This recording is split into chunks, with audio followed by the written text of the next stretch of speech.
Hello friends, welcome back to my channel. তো বন্ধুরা, এখন আমরা যে বিষয়টা নিয়ে কথা বলবো, প্রথমত এটা সিরিয়াসলি আক্কির ফ্যানেদের জন্য একটা বিরাট দুঃখের খবর। আসলে এমন একটা বিষয়, একবার হয় দুবার হয় সেটা মেনে নেওয়া যায়, কিন্তু বারবার ভাই সিরিয়াসলি অসম্ভব, একদমই মেনে নেওয়া যায় না। তোমাদেরকে বলে রাখি যে আমাদের খুবই পছন্দের একজন অ্যাক্টর অক্ষয় কুমার, তার হাত থেকে কিন্তু ব্যাক টু ব্যাক কিছু বড় বড় প্রজেক্ট চলে যাচ্ছে, হাতছাড়া হচ্ছে। অন্য কেউ এসে, নতুনরা এসে ফাঁকা মাঠে গোল দিয়ে চলে যাচ্ছে। প্রথমত কার্তিক আরিয়ান, তোমরা দেখেছে বুলবুলাইয়ার দুটো পার্টি নিয়ে চলে গেল। তারপর তার আপকামিং যে রাউদি রাঠোর, রাউদি রাঠোর 2, যেটা নিয়ে আমরা প্রত্যেকেই খুব এক্সাইটেড ছিলাম, সেটাও অন্য কেউ নিয়ে চলে যাচ্ছে।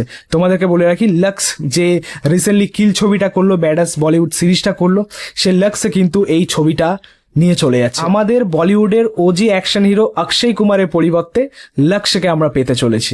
ভাই সিরিয়াসলি প্রথমত এটা আনএক্সপেক্টেড একটা বিষয় আমাদের জন্য, কারণ এমন একটা ছবিতে সিরিয়াসলি নিউ কামারকে মেনে নেওয়া যায় না, মানে একজন ওজিকেই দরকার হয়। রাউদি রাঠোর একটা বিগেস্ট ব্লকবাস্টার ছিল আর কি বলিউডে। তাছাড়া ছবিটা রিমেক ছিল, সেটা তোমরা প্রত্যেকেই জানো। 2006-এর রবি তেজার একটা ছবি এসেছিল, তামিল ছবি খুব সম্ভবত, সেই ছবির রিমেক হয়েছিল আর কি প্রথমত বলিউডে। তারপর 2012-তেই বিক্রম সিংহ এসেছিল, যেখানে আমরা বুম্বাদাকে দেখতে পেয়েছি। তো সেই ছবিরই কিন্তু আমরা একটা সিকুয়েল পেতে চলেছি, মানে রাউদি রাঠোর 2 পেতে চলেছি। তার অ্যানাউন্সমেন্ট খুব শীঘ্রই আসতে চলেছে সঞ্জয় লীলা ভনসালের প্রোডাকশন হাউস থেকে, এবং সাউথারি কোনো একজন ডিরেক্টর ডিরেক্ট করবেন এই ছবিটাকে। তো সেই ছবির মধ্যে কিন্তু প্রথমত অক্ষয় কুমারকে অবশ্যই ভাবা হয়েছিল, বাট এই মুহূর্তে দাঁড়িয়ে যেটা আপডেট পাওয়া যাচ্ছে যে এখন লক্ষ্যকে তারা ভাবছে আর কি এই ছবিটার জন্য। প্রথমত ভাই দোষটা কার আমি জানি না, কিন্তু একটা দোষ কিন্তু আমাদের অক্ষয় কুমারের রয়েছে। বছরে যদি সে 10-12টা ছবি সাইন করে ফেলে, কখন কোন ছবিটাকে সে টাইম দেবে সেটা তুমি আমাকে বলো। ভাই সিরিয়াসলি এখানে কিছুটা হয়তো অক্ষয় কুমারের গাফিলতি রয়েছে, হয়তো সেটা আমরা জানি না, বাট কিছুটা হয়তো অনুমান করা যায়।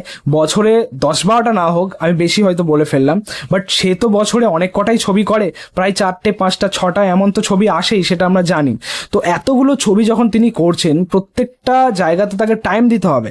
হয়তো সেই কারণেই হয়তো সেই ছবিগুলো, মানে যেগুলো ইম্পর্টেন্ট আমাদের জন্য, আমি জানি না যে তার জন্য কত ইম্পর্টেন্ট, বাট আমাদের জন্য হয়তো ছবিগুলো খুবই ইম্পর্টেন্ট, বাট দুঃখের বিষয় হয়তো সেই টাইমটা তিনি বার করতে পারেন না। এই জন্যই হয়তো মেকার্সদের এই সিদ্ধান্ত, প্রডিউসারদের এই সিদ্ধান্ত হতে পারে। এটা আমার থিঙ্কিং। বাট অবশ্যই অক্ষয় কুমার থাকলে হয়তো অন্যরকম হতো বিষয়টা, বা আউটপুটটাও আমরা অন্যরকম পেতাম। ফার্স্ট বার তোমরা যারা দেখেছো রাউদি রাঠোরে, সেখানে অক্ষয় কুমারের কাজ তোমরা দেখেছো, সেই অ্যাংরিনেস, সেই তেজ আমরা দেখেছি, সেই এনার্জি আমরা দেখেছি। তো সেটা কি মানে ম্যাচ করতে পারবে লক্ষ্য? এটাই হচ্ছে মেন ডাউট আমাদের কাছে এই মুহূর্তে। ঠিক আছে, রিসেন্টলি তার কিল ভালো গেছে, ব্যাডাস বলিউড ভালো গেছে, বাট তাই বলে ওই জায়গাটা ম্যাচ করতে পারবে না। ওজি মানে ওজি, সেটা সবসময় টপেই থাকে। আর একটা বিষয় হচ্ছে যে এটা হয়তো লক্ষ্যের কাছে একটা বড় চ্যালেঞ্জ হতে পারে, কারণ রাউদি রাঠোর পার্ট 2-তে কিন্তু দুটো রোলেই পাবো আমরা লক্ষ্যকে, যেমনটা আমরা পার্ট 1-এ পেয়েছিলাম, ঠিক সেই টাইপেই আর কি দুটো রোলেই পাবো।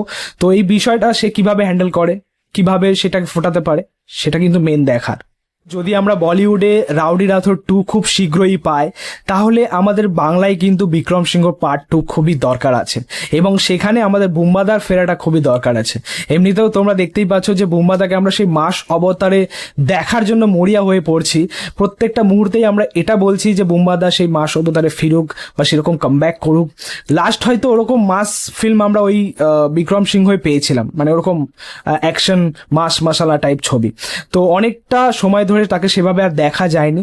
তো দেখা যাক যে এটা সম্ভব হয় কি না। আমার মনে হয় এটা করাটা খুবই দরকার। যদি রাউডি রাঠোর 2 আসতে পারে, বিক্রম সিংহ পার্ট 2 কেন নয়? তো অবভিয়াসলি এটা তাদের হাতে, বাট আমার এই ভিডিওটা যদি শেয়ার হয়, অবশ্যই সেটা বুম্বাদার কাছে গিয়ে পৌঁছাতে পারে।